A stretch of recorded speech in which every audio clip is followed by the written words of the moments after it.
Crise humanitaire à Mayotte, les autorités comoriennes face à leurs contradictions et leur inaction. La récente crise humanitaire qui frappe l'île de Mayotte, déclarée zone sinistrée suite au passage du cyclone Chido, soulève des questions profondes quant à la posture et à l'implication des autorités comoriennes. Mayotte, considérée par le gouvernement de Moroni comme une partie intégrante des Comores, malgré son statut actuel au sein de la France, subit aujourd'hui une catastrophe sans précédent. Pourtant, au-delà de symboles creux comme la proclamation d'une semaine de deuil national, les autorités comoriennes n'ont pris aucune mesure concrète pour apporter leur aide à une population meurtrie.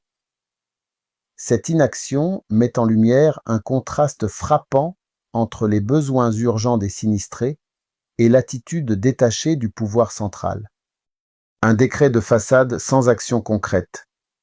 Le décret proclamant une semaine de deuil national aurait pu symboliser un geste de solidarité, mais il semble davantage relever d'une stratégie de communication que d'une réelle prise de responsabilité.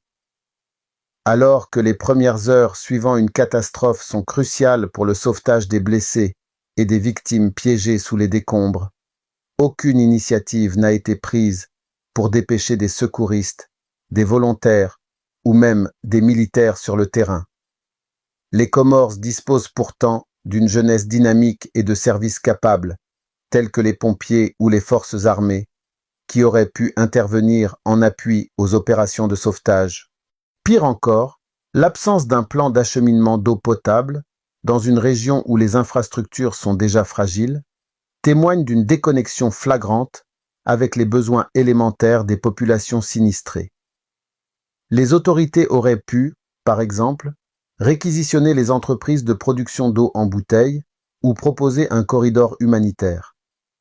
Rien n'a été entrepris, laissant place à un silence assourdissant qui contraste avec la gravité de la situation.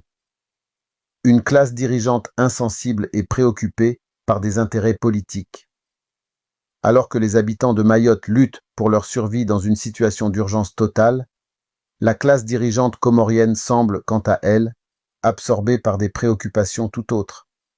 L'actualité politique est marquée par une campagne électorale en faveur du fils du président Azali Assoumani, dont le pouvoir semble désormais plus soucieux de consolider son influence que d'honorer ses obligations envers les populations qu'il prétend défendre.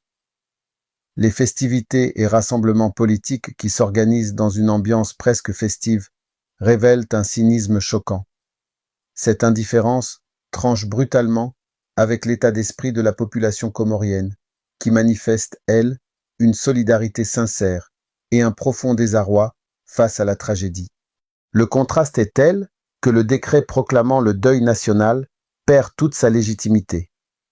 Comment justifier un hommage symbolique quand aucune action concrète n'est entreprise pour venir en aide à des vies humaines en détresse? Cette incohérence met en lumière une déconnexion totale entre les dirigeants et les citoyens, mais aussi une incapacité flagrante à gérer les crises humanitaires majeures. Une opportunité manquée de montrer une solidarité réelle.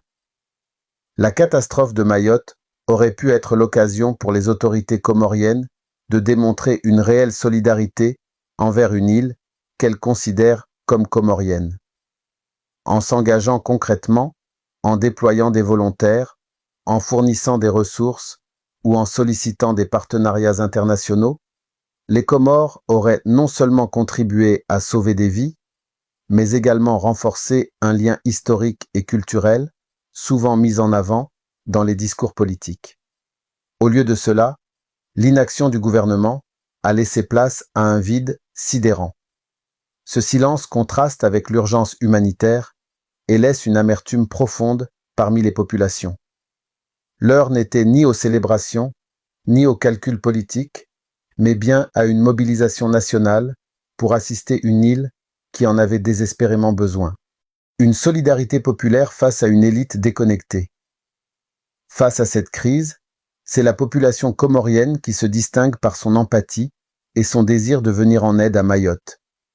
De nombreux citoyens appellent à une mobilisation collective, à des dons et à une aide matérielle, alors même que leurs dirigeants semblent préoccupés par d'autres priorités. Ce décalage renforce le fossé entre une élite politique festive et une population solidaire mais impuissante. Les autorités comoriennes, en refusant d'agir dans un moment aussi crucial, perdent une occasion majeure de se montrer à la hauteur de leurs responsabilités. Le cyclone Chido n'a pas seulement ravagé Mayotte, il a aussi révélé au grand jour les failles béantes d'un pouvoir incapable de conjuguer symboles et actions.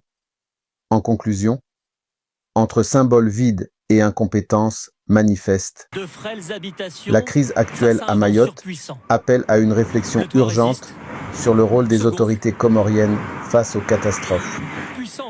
Le gouvernement Azali Assoumani a failli non seulement dans sa gestion de la situation, mais aussi dans son devoir moral envers une population en détresse.